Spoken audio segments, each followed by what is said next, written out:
सदगुरु कबीर साहेब की, संत समाज की, भक्त। अभी आप लोग बहुत सुंदर भजन श्रवण कर रहे थे कि होता है सत्संग सुहाना, बहनों सत्संग में आना। और सब लोग यहाँ पर अनुभव कर रहे हैं कि सत्संग में आने से क्या लाभ मिलता है। सत्संग में आने से सबके मन में शांति मिलती है और ये सबको अनुभव हो रहा है। यहाँ पर बैठ करके किसी का मन दुखी नहीं है, कोई परेशान नहीं है। घर में रहते हैं तो बेटे से परेशान, बहू से परेशान, नाती पोता से परेशान, लेकिन यहाँ पर सब लोग प्रसन्न मन से बैठे हैं, क्योंकि स्वर्ग में बैठे हैं, वैकुंठ धाम में बैठे हैं। और ये सत्संग ही स्वर्ग है। सत्संग में जाने से सबका मन एकदम प्रसन्न रहता है, चेहरा खिला हुआ रहता है, कोई प्रकार का तनाव मन में नहीं रहता है, क्योंकि सत्संग में जाने से ही टेंशन दूर होता है, दुख दूर होता है। और इसके अलावा कोई ऐसे जगह नहीं है जहाँ पर आप जाएंगे तो आपका मन ठीक हो सके। जितनी दुकानें लगी हैं, बाजार लगे हुए हैं, सजे हुए हैं, मेले मड़ाई में आप जाएंगे तो केवल शरीर के लिए मिलेगा। शरीर को सजाने के लिए, खाने के लिए, पीने के लिए, पहनने ओढ़ने के लिए एक क्रीम पाउडर है, चेहरे को सजाने के लिए, बालों को सजाने के लिए है, लेकिन मन को सजाने के लिए यही दुकान है। सत्संग रूपी बाजार में ही आप आकर के अपने जीवन को सजा सकते हैं। तो जिसका मन ठीक हो गया, मन सुंदर बन गया, उसका पूरा जीवन सुंदर बन जाता है। और जहाँ मन बिगड़ जाता है तो उसका पूरा जीवन बिगड़ जाता है। इसलिए जब तक व्यक्ति का मन खराब होता है, उसका स्वभाव खराब होता है, उसका व्यवहार खराब होता है, तब लोग कहते हैं कि वह व्यक्ति खराब है, वह व्यक्ति अच्छा नहीं है। और जैसे ही उसका व्यक्ति तो वही है, लेकिन जैसे ही उसका स्वभाव सुंदर होता है, स्वभाव चेंज होता है, तो लोग उसको पसंद करते हैं, सब उसकी प्रशंसा करने लगते हैं। तो इसलिए ये सद्गुण रूपी गहना से सब अपने जीवन को सजाए। बाहर का गहना जो है ये शरीर को सजाता है। कान में, नाक में हमारी माताएं कितनी पहनी होती है, गले में, पैर में, क्रीम पाउडर से चेहरे को सजाती है, लेकिन वो कुछ देर के लिए सुंदर लगती है, दूर से ही वह देखने में सुंदर लगती है, दूर से ही देखने में सुंदर लगता है, लेकिन जैसे ही वह नजदीक में आता है, उसके स्वभाव का पता चलता है, उसके आदत आचरण का पता चलता है, बात व्यवहार हम करते हैं तब पता चलता है। तो उसके साथ एक मिनट भी रह नहीं सकते हैं, एक मिनट भी उसके साथ रहना मुश्किल होता है, क्योंकि उसका स्वभाव ठीक नहीं होता है।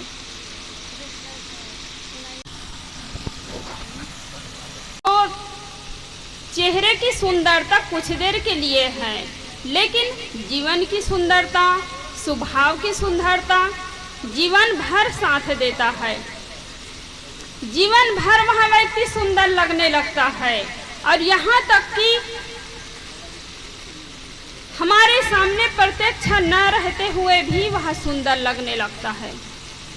बड़े बड़े गुरुजन हुए, महान पुरुष हुए, वो चेहरे से सुंदर नहीं थे, लेकिन आज हमारे बीच नहीं हैं, हमारे साथ नहीं हैं, फिर भी हमारे लिए वो सुंदर है, उसको हम याद करते हैं, उसके लिए हमारे मन में श्रद्धा है, भक्ति है, उसके बताए हुए मार्ग पर हम चल रहे हैं। तो सत्संग बड़ी सुहावनी है, सुखद लगता है। तो इसलिए सत्संग के लिए कभी बहाना नहीं करना चाहिए। एक भजन में कहा भी है, जहाँ सत्संग होता है वहाँ पर नित्य जाओ तुम, वहाँ पर नित्य जाओ तुम। हमें फुर्सत नहीं कहे कर ये मौका मत गवाओ तुम, ये मौका मत गवाओ तुम। जरा अनुभव तो कर देखो कि क्या बदलाव आता है। जरा अनुभव तो कर देखो कि क्या बदलाव आता है। कपट सब दूर होता है, हृदय निर्मल हो जाता है। प्रेमी सत्संगियों के संग सदा जीवन बिताओ तुम, सदा जीवन बिताओ तुम। जहाँ सत्संग होता है वहाँ पर नित्य जाओ तुम, वहाँ पर नित्य जाओ तुम। तो सत्संग के लिए कभी बहाना ना करें। आप परिवार के लिए, समाज के लिए, देश के लिए समय देते हैं। कहीं का निमंत्रण आता है तो आपके पास समय निकल जाता है, लेकिन आप खुद के लिए समय नहीं निकाल पाते हैं। खुद के लिए, निजी काम के लिए समय नहीं निकाल पाते हैं। जैसे भोजन एक व्यक्ति करता है तो पूरे परिवार का पेट नहीं भरता है। भरता है क्या? नहीं भरता है। एक व्यक्ति कमा करके लाता है तो पूरे परिवार खा सकता है, पूरे परिवार पल सकता है। लेकिन एक व्यक्ति यदि भोजन कर ले तो पूरे परिवार का पेट नहीं भर सकता है। ऐसे ही एक व्यक्ति सत्संग कर ले, एक व्यक्ति अपना कल्याण कर ले, उद्धार कर ले तो पूरे परिवार का उद्धार नहीं हो सकता है। हर व्यक्ति को ही ये सत्संग करना पड़ेगा, हर व्यक्ति को ही अपना जीवन सुधार करना पड़ेगा। और जो जैसे करता है उसको वैसा फल मिलता है। एक व्यक्ति जो घर में है अच्छा काम करता है तो उसको अच्छा फल मिलेगा। और उसी परिवार में कोई ऐसे व्यक्ति है जो गलत काम करता है, हिंसा करता है, झूठ बोलता है, पाप कर्म करता है, मिलावटबाजी करता है, धोखेबाजी का काम करता है, तो उसको अच्छा फल नहीं मिल सकता है, उसको सुख नहीं मिल सकता है, उसके जीवन में दुख आएगा ही। हम आज जो कुछ भी हैं, हमारे जीवन में जो कुछ भी मिल रहा है, सुख मिल रहा है, दुख मिल रहा है, तो हमारा ही कर्म कमाई है। पड़ोसी कोई गलत बात बोल दे या कुछ भी आपको बोल दे तो उसके कारण आप दुखी नहीं हैं, आप अपने गलत कर्मों के कारण दुखी है। लेकिन जब भी हमारा काम बिगड़ता है, जब भी हमारे जीवन में दुख आता है, तो हम ये नहीं सोचते हैं कि हमारे ही कर्म कमाई है। हम उंगली दिखाते हैं पड़ोसी के तरफ, उंगली दिखाते हैं परिवार वाले की तरफ, गांव वाले की तरफ कि इनके कारण मुझे काम बिगड़ गया, इनके कारण मेरे जीवन में तो दुख आया है। तो कोई किसी का बिगाड़ नहीं कर सकता है। यदि आपका कर्म यदि अच्छा है तो आपका कोई बिगाड़ नहीं कर सकता है। और यदि आपका कर्म यदि बिगड़ा हुआ है तो आपके कितने अच्छे परिवार हो, कितने अच्छे पड़ोसी हो, कोई आपके जीवन को बना नहीं सकता है, कोई आपका साथ नहीं दे सकता है। राजा दशरथ जी के कितने अच्छे परिवार थे, 4 बेटे थे, वो भी बड़े सुयोग्य पुत्र, लेकिन उनका कर्म बिगड़ा हुआ था। तब क्या हुआ कि अंत समय में जब उसको सहारा की जरूरत पड़ी, सहयोग की जरूरत थी, अपने बेटों को पुकारने लगे। अंत समय में बेटे को देखने के लिए तरसते रहे, लेकिन एक भी बेटा उसको पानी पिलाने के लिए सामने नहीं थे। तो ये होता है कि हमारा कर्म यदि अच्छा है तो हमारे एक भी परिवार नहीं है, फिर भी लाखों लोग आपके साथ देने वाले हो जाएंगे। लेकिन कर्म बिगड़ा है तो लाखों लोग होते हुए भी आप अकेले पड़ जाएंगे। देखिए, राम भगवान और रावण को ही ले लीजिए।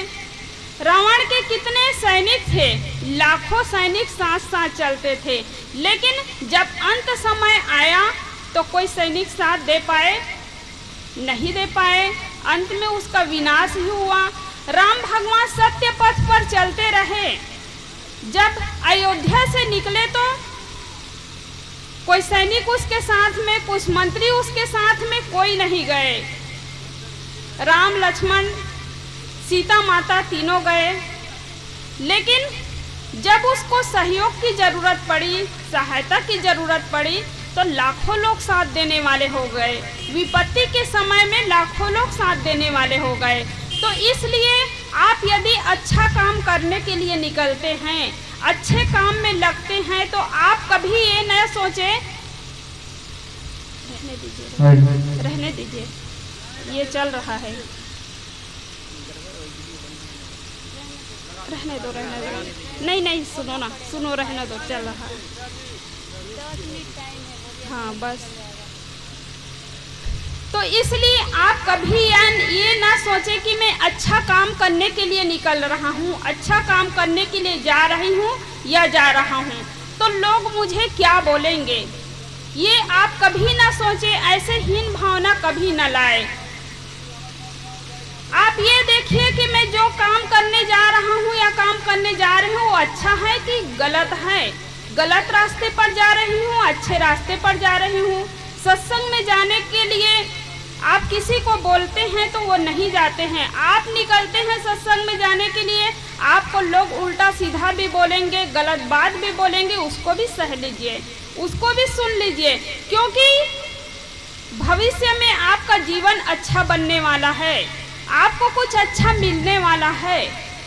इसलिए लेकिन लोग अच्छा काम करने के लिए जब निकलते हैं ना, तो हजारों लोग उसके पैर खींचने वाले होते हैं, उसको नीचे गिराने वाले होते हैं। तो इसलिए हमें ध्यान रखना है कि हम जो काम करने जा रहे हैं वो अच्छा है कि गलत है। गलत काम करने के लिए लोग क्या करते हैं, आप निकलते हैं तो आपके आगे 4 लोग निकलते हैं। कोई शराब पीना नहीं चाहते हैं तो उसको कहते हैं लोग, आजकल के ज़माना में आप शराब नहीं पिएंगे तो आपका जीवन बेकार हो जाएगा, आपका जीना ही बेकार हो जाएगा। तो लोग ज़बरदस्ती उसको शराब पिला देते हैं। तो हमें होश पूर्वक जीना है। जो होश पूर्वक जीता है वो गलत संगत में पड़कर भी अपने को सुरक्षित रख सकता है। लोग कहते हैं कि शराब पी करके बेहोश होते हैं। शराब पीकर बेहोश नहीं होते हैं, बल्कि जब बेहोश होता है तब शराब पीता है। आदमी बेहोश होता है तब गाली नहीं देता है, बेहोश होता है तब क्रोध नहीं करता है, बेहोश होता है तब झूठ नहीं बोलता है, बेहोश होता है तब गाली नहीं देता है।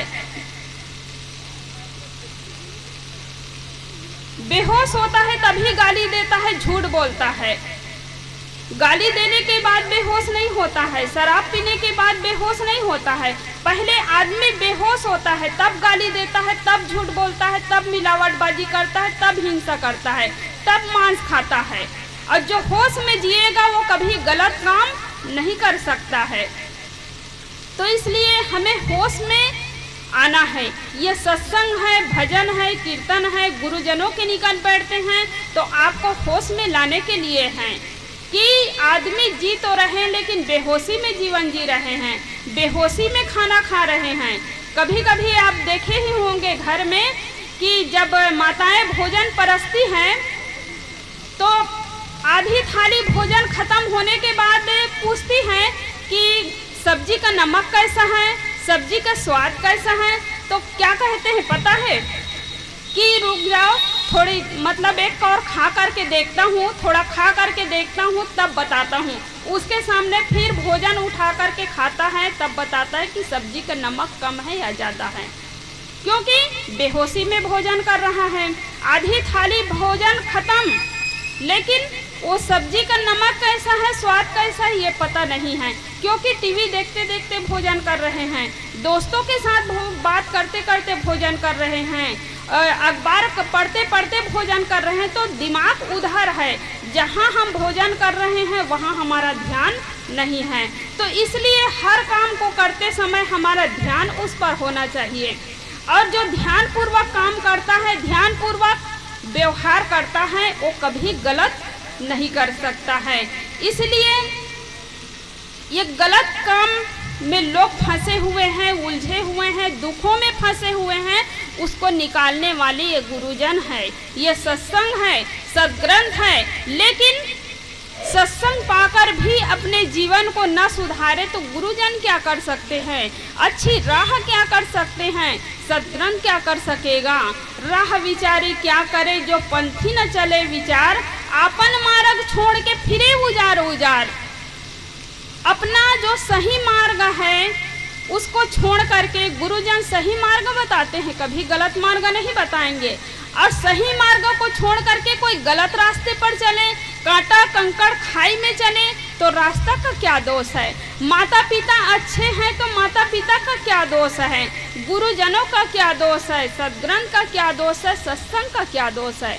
क्योंकि यहाँ पर जितने लोग सत्संग में बैठे हुए हैं, ये खुद को चाहिए कि हम अपने जीवन को कैसे बनाएं, क्योंकि गुरुजन सबको बराबर ज्ञान देते हैं। तो कोई अच्छे मार्ग पर चलते हैं, कोई गलत मार्ग पर ही चलते रहते हैं, पड़े हुए हैं। तो इसलिए सत्संग जीवन सुधार के लिए है। तो अभी भजन आप लोग सुने भी हैं कि होता है सत्संग सुहाना, बहनों सत्संग में आना, भाइयों सत्संग में आना। तो सत्संग के लिए आप कभी बहाना न करें, और सत्संग में जाने से आपको सुख मिलेगा, शांति मिलेगी, जीवन आपका सुधरेगा, तो आपका भविष्य अच्छा बनेगा और साथ साथ आपका परिवार अच्छा बनेगा, आपका घर स्वर्ग बनेगा। तो इन्हीं शब्दों के साथ मैं अपनी वाणी को विराम देती हूँ। बोलिए सद्गुरु देव की जय, सद्गुरु कबीर साहेब की जय।